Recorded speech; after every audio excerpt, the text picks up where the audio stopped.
Hello friends, आप सब कैसे हो? आई होप आप अच्छे होंगे। आज हम आपके लिए लेके आए हैं UPSC mains GS paper third के यूनिट वाइज नोट्स मैं कवर कर रही हूँ। हम बात करते हैं हम अपनी पाठ्यक्रम पुस्तक में देखते हैं कि हमारा यूनिट कौन सी है।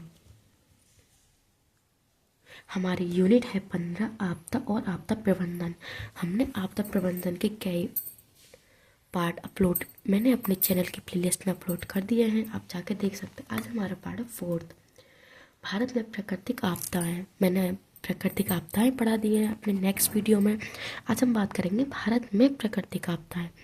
टू दी पॉइंट मैंने आपको यूनिट वाइज चैप्टर कवर किए हैं, आप मेरी चैनल की प्लेलिस्ट में जाके देख सकते हैं।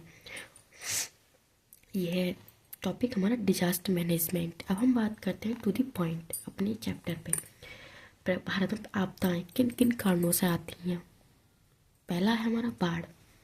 भारत में 12% क्षेत्र बाढ़ प्रभावित है, जो राष्ट्रीय बाढ़ आयोग के द्वारा किया जाता है। जब नदी जल वाहिकाओं में क्षमताओं से अधिक जल बहाव होता है, मतलब जो वाहिका होती है उसमें अधिक से अधिक जल का बहाव होता है और जल बाढ़ के रूप में मैदानों के निचले हिस्सों में भर जाता है, उससे हम बाढ़ कहते हैं। मतलब जो जल होता है बाढ़ के रूप में मैदानों में आ जाता है, उसी को हम बाढ़ कहते हैं। बाढ़ के कारण मतलब किन किन कारणों से बाढ़ें देखने को मिलती हैं। प्राकृतिक कारण और मानवीय कारण, ये हमारी दो कारण हैं जिन कारणों की वजह से हमें बाढ़ के कारण देखने को मिलते हैं। पहला है भारी वर्षा, बादल फटना, चक्रवात, सुनामी, ग्लेशियर अचानक टूटना, झीलों का टूटना, गल्फ, सतत मृदा अपरदन व नदियों में जलोढ़ जमाव, मतलब वहाँ मिट्टी इकट्ठा हो जाना और नदी मार्ग में परिवर्तन। चरम जलवायु घटना, मतलब अधिक हवा चलने से मिट्टी का आदान प्रदान से होता। झीलों का टूटना, मतलब बांधों का टूटने की वजह से पानी की बाढ़ देखने को मिलती है। चक्रवात, सुनामियाँ, ये हमारे कुछ प्राकृतिक कारण हैं जिनकी वजह से हम बाढ़ के कारण और हमें परेशानियां देखने को मिलती हैं। अब हम बात करते हैं मानवीय कारण। मानवीय कारण कौन कौन से हैं, जैसे जो हम मानव द्वारा करते हैं। पहला, वनों का विनाश, नदियों के वेशन में आधारभूत ढांचे का निर्माण, नदियों के वैसन से मृदा का खनन, बांधों का संरक्षण व रख रखाव का अभाव, अवैज्ञानिक कृषि पद्धति, प्राकृतिक आद्यभूमियों को नुकसान और जल निकास प्रणाली में हस्तक्षेप। और जनसंख्या बदलाव, मतलब हमारी जनसंख्या बदलाव कर रही है और बांधों का संरक्षण रख रखाव नहीं किया जा रहा है, उस वजह से हमें मानवीय बाढ़ के कारण देखने को मिल रहे हैं। वन विनाश हमारा एक बहुत महत्वपूर्ण, बहुत ही ज़्यादा विनाशकारी साबित होता है। अब हम बात करते हैं अपने नेक्स्ट पॉइंट पे। नेक्स्ट पॉइंट है हमारा भारत में बाढ़ क्षेत्रों का वितरण प्रतिरूप। मतलब भारत में बाढ़ क्षेत्रों का अधिक से अधिक बाढ़ कहाँ देखने को मिलती है। पहला, ब्रह्मपुत्र व सहायक नदियाँ। उत्तर पूर्व भारत में मानसून भारी वर्षा, नदी मार्ग परिवर्तन और नदियों के मार्ग में जलोढ़ जमाव देखने को मिलता है। प्लेट विवर्तन सिद्धांत द्वारा और संवेदनशील क्षेत्र, जैसे कि संवेदनशील क्षेत्र कौन से, भूकंप, भूस्खलन, बाढ़, भारी वर्षा, बादल फटना, बाढ़, चक्रवात, सुनामी आदि देखने को मिलती हैं। एग्जाम्पल कौन कौन सी जगह पर, कौन कौन से क्षेत्रों पे। ब्रह्मपुत्र नदी, मजुली द्वीप और प्रतिवर्ष बाढ़ हमें यहाँ पर देखने को मिलती हैं, ब्रह्मपुत्र में, मजुली में, और अधिक जगह हमें काफ़ी क्षति होती है जिसके द्वारा काफ़ी विनाश देखने को मिलता है। फ्रेंड्स, मैंने आपके लिए इसमें टू दी पॉइंट कवर करा दिया है, आप मेरे चैनल की प्लेलिस्ट में जाके देख सकते हैं। अब हम बात करते हैं अपने नेक्स्ट सेकंड पॉइंट पे। गंगा यमुना व सहायक नदी, मतलब गंगा यमुना पर हमें बाढ़ की समस्या देखने को मिलती है, जैसे कि भारी वर्षा, बादल फटना, ग्लेशियर का टूटना, शहरीकरण, औद्योगिकरण, नदी मार्ग अवरुद्ध। प्रतिवर्ष बिहार में बाढ़ आती है, मतलब अधिक शहरों का निर्माण करना, औद्योगिकरण करना और हमारे अधिक बारिश होने से बादल फटना, इन कारणों की वजह से हमें बाढ़ देखने को मिलती है गंगा यमुना के तटों पर। बाढ़ परिमाण व प्रभाव, मतलब किन किन कारणों से, किन किन परिमाणों से प्रभाव देखने को मिलते हैं, हम बात करते हैं। पहला है नकारात्मक, जन धन हानि, कृषि व पशुधन का नुकसान होता है, बीमारी व महामारी, हैजा, अंतर्शोध, आधारभूत ढांचे को नुकसान हमें देखने को मिलता है। इनके द्वारा हमारे शरीर पर, हमारे पशुओं पर, हमारी आंतों पर नुकसान देखने को मिलता है। सकारात्मक प्रभाव, सकारात्मक प्रभाव क्या, प्रतिवर्ष नई नई व उपजाऊ मिट्टी, कृषि उत्पादन अधिक होता है और जीडीपी भी अधिक भूमिगत जिला स्तर में देखने को मिलता है। मतलब हमारे कुछ सकारात्मक पॉइंट हैं जो हमें कुछ सकारात्मक भी बताते हैं, जैसे जीडीपी में अधिकता, भूमिगत जल स्तर में भी अधिकता देखने को मिलती है और हमें कुछ नुकसान भी मिलते हैं। फ्रेंड्स, जब आप अपने यूपीएससी मेंस के जो आंसर राइटिंग करें तो उसमें आपको एक पॉइंट कभी भी नहीं लिखना है, आपको नेगेटिव और पॉजिटिव आपको दोनों पॉइंट कवर करने हैं। आपको एक तरफ की बात नहीं करनी है, आपको दोनों को साथ में लेके चलना है। अब हम बात करते हैं बाढ़ संभावित क्षेत्र, मतलब अधिक बाढ़ कहाँ कहाँ देखने को मिलती है। फ्रेंड्स, आपको मैप बनाना बहुत अनिवार्य है, तभी आपको जो एग्जामिनर होगा वो समझ पाएगा कि अब वो ये मैप द्वारा थ्रू समझा रहा है तो इसको अधिक जानकारी है। अब मैं बाढ़ से संभावित क्षेत्र जो जिनमें मैं टू दी पॉइंट ये इसमें किया है मैंने, ये बाढ़ द्वारा अधिक संभावित होते हैं, मतलब यहाँ पे अधिक बाढ़ देखने को मिलती है। जैसे उड़ीसा, यहाँ पे और हमें अधिक बाढ़ देखने को मिलती है। मैंने मणिपुर, मेघालय, यहाँ पर अधिक वर्षा होती है। ये फ्रेंड्स आपको मैपिंग के थ्रू ही अपना क्वेश्चन के आंसर का जो रिप्लाई देना है, मतलब आपको टू द पॉइंट मैप द्वारा अपना आंसर शो करना है। अब हम बात करते हैं समाधान। बाढ़ संभावित क्षेत्र के समाधान क्या क्या है, हम उनको आपको टू द पॉइंट दिखाते हैं। पहला, जल बांध नदी घाटी परियोजना, मतलब जो जल बांध की जो परियोजना है इनको रख रखाव करना है, उनके द्वारा कर सकते हैं समाधान। तटबंदी, बाढ़ सुरक्षा, दीवार लगा के, बांध बना के। और यमुना नदी दिल्ली में हर साल बाढ़ देखने को मिलती है, पानी ऊपर आ जाता है। अब हम बात करते हैं जल निकास में सुधार, नदी जल मार्ग में सुधार व गाद निकालना, मतलब गंदगी हो जाती है तो जल भर जाता है, उसको निकालना। बाढ़ के जल को मोड़ना, श्रीनगर जल ग्रहण क्षेत्र, उपचार, वनीकरण, चेक ड्रम, अवरोध, वेशन आदि। बाढ़ के मैदानों का क्षेत्रीकरण, मानचित्रीकरण किया जाना चाहिए। और बाढ़ प्रबंधन योजना, बाढ़ों की योजना बनानी चाहिए अधिक से अधिक कि हमें ऐसे नहीं तो कैसे निकालें। एकीकृत जल संसाधन प्रबंधन, भारत में बाढ़ का पूर्वानुमान व चेतावनी, रियल टाइम निगरानी, मतलब हमें निगरानी रखनी चाहिए और उनका पुनः देखते रहना चाहिए कि क्या हो रहा है, क्या सही चल रहा है, क्या नहीं, और चेतावनी क्या क्या हो सकता है, क्या नहीं। और ये हमारा रियल टाइम की निगरानी हमें करना अनिवार्य है। ये फ्रेंड्स को समाधान है जो हमें टू दी पॉइंट अपने आंसर में कंक्लूड करने हैं।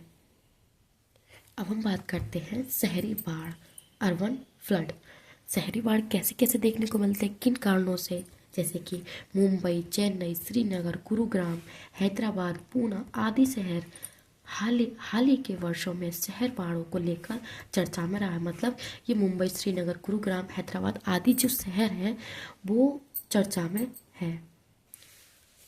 अब हम बात करते हैं conclusion, energy, environment, water report, मतलब वैश्विक तापन, जलवायु परिवर्तन, चरम जलवायु घटना, चक्रवात व भारी वर्षा के साथ साथ शहरी आधारभूत ढांचे के कमजोर स्थिति को बढ़ा रहे हैं। मतलब ये हमारे कुछ शहर हैं, ये शहरी बाढ़ को अधिक से अधिक बढ़ा रहे हैं, चरम जलवायु की घटनाओं को और चक्रवात को, इनसे हमें समस्याएं देखने को मिल सकती हैं। हम बात करते हैं शहरी बाढ़ के कारण क्या क्या हैं और कौन कौन से हैं। पहला, जलवायु व मौसम संबंधी, जलवायु मौसम संबंधी जैसे चरम जलवायु, अत्यधिक वर्षा व चक्रवात, पश्चिमी विक्षोभ, दक्षिण पश्चिम मानसून, वर्ष प्रतिरूप में परिवर्तन, 80% वर्षा मात्र जलवायु संबंधी द्वारा होती है। अब हम बात करते हैं भू आकृति। भू आकृति कौन सी, तटीय अवस्थिति, चक्रवात, चेन्नई व हैदराबाद में बाढ़, निम्न उच्चावच वसाव, गुरुग्राम जल राशियों पर अवस्थित और श्रीनगर, इनमें भू आकृति के कारण शहरी बाढ़ देखने को मिलती है। अब हम बात करते हैं मानव जनित, झीलों व आर्द्र भूमिकाओं का नुकसान, चेन्नई बाढ़, शहरी अपवाह तंत्र, कचरे का जमाव और मुंबई बाढ़ शहरी जल निकास तंत्र बचाव, ये कुछ मानव जनित कारण है जिनके द्वारा हमें बाढ़ देखने को मिलती है। और इनके जो बचाव है गंदगी पैदा करते हैं और रोग पैदा होते हैं, उनके कारण हमें नुकसान होता है और बाढ़ आने का खतरा और बढ़ जाता है। अब हम बात करते हैं जल विज्ञान संबंधी। प्राकृतिक सतह, रिसाव दर, अपराग्राम्स, उच्च उच्च ज्वार और जल निकासी बाध्यता, ये कुछ जल से संबंधित कार्य हैं जिनके द्वारा बाढ़ देखने को मिलती है। अन्य नगर नियोजन समस्या, एजेंसियों के मध्य समन्वय और विकास व आपदा प्रबंधन अलग अलग होते हैं।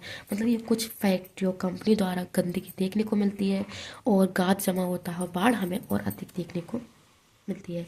इनके कारण हम इनको पहले देख के हम अपने कारण को समाधान कर सकते हैं। अब हम बात करते हैं उपाय और समाधान, किन किन कारणों से हम समाधान करें। पहला, जलवायु जोखिम का शमन करने हेतु वैश्विक सामूहिक प्रयास, क्लाइमेट एलिमिनेशन समिट 2020, आधारभूत ढांचे विकास प्लस आपदा प्रबंधन, आर्द्रभूमियों का संरक्षण, स्पंजिटी अवधारणा, आपातकालीन जल निकास, नाउकास्टिंग, त्वरित मौसम जानकारी एवं ठोस अपशिष्ट प्रबंधन। ये कुछ मैप द्वारा मैंने शो किए हैं। यहाँ चेन्नई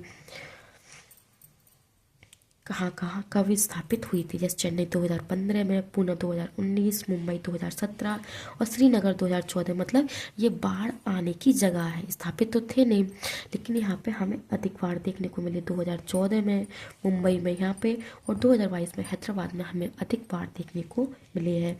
और हम समाधान हमारे टू द पॉइंट है, आप इनसे कवर कर सकते हैं।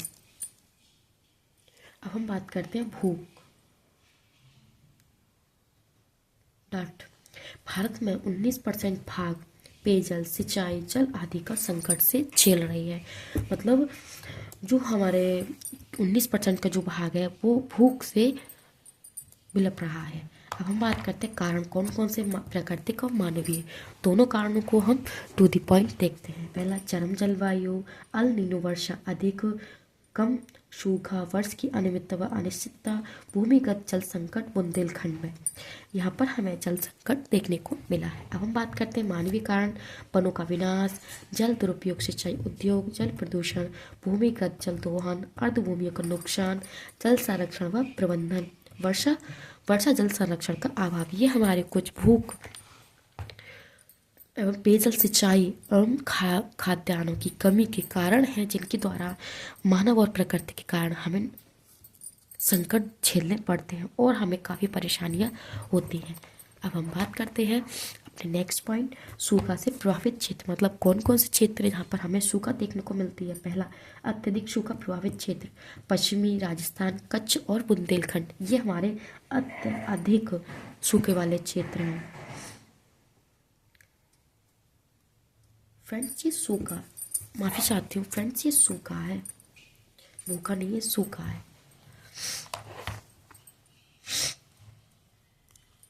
अधिक सूखे प्रभावित क्षेत्र, पूर्वी राजस्थान, मध्य पूर्वी महाराष्ट्र, कर्नाटका, पठार, उत्तरी तमिलनाडु।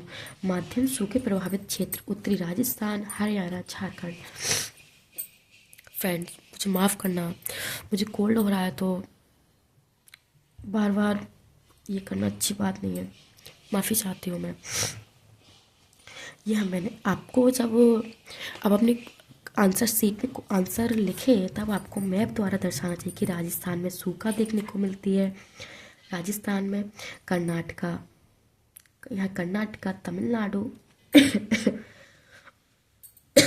एमपी में अधिक आपको सूखा देखने को मिलती है। माध्यम, अब तीनों फर्स्ट सेकंड थर्ड वाई आपको मैप के द्वारा दर्शाना है ताकि एग्जामिनर को लगे कि हाँ आपने क्वेश्चन का आंसर टू द पॉइंट दिया है।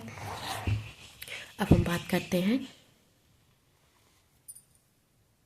फ्रेंड्स, मैंने आपको to the point notes cover करा दिए हैं, आप वीडियो के चैनल में जाके देख सकते हैं। प्लेलिस्ट, मेरे चैनल की प्लेलिस्ट पे जाके आप देख सकते हैं कि मैंने आपके लिए टू द पॉइंट कवर करा दिए हैं। मैं आपके लिए एक बार और दिखा देती हूँ ताकि आप अच्छे से नोट्स बना सकें। फ्रेंड्स, वीडियो को ज़्यादा से ज़्यादा लाइक करना, शेयर करना एंड सब्सक्राइब करना ना भूलें। फ्रेंड्स, मैंने वीडियो रिकॉर्ड करने में, मतलब नोट डाउन करने तक मेरी बहुत मेहनत रही है। उसके लिए एक लाइक एंड सब्सक्राइब करना ना भूलें। फ्रेंड्स, मैंने वहाँ पे गलती से बोल दिया था, ये सूखा है ये, उसके लिए माफ़ी चाहती हूँ। एंड वीडियो को ज़्यादा से ज़्यादा लाइक करना, शेयर करना।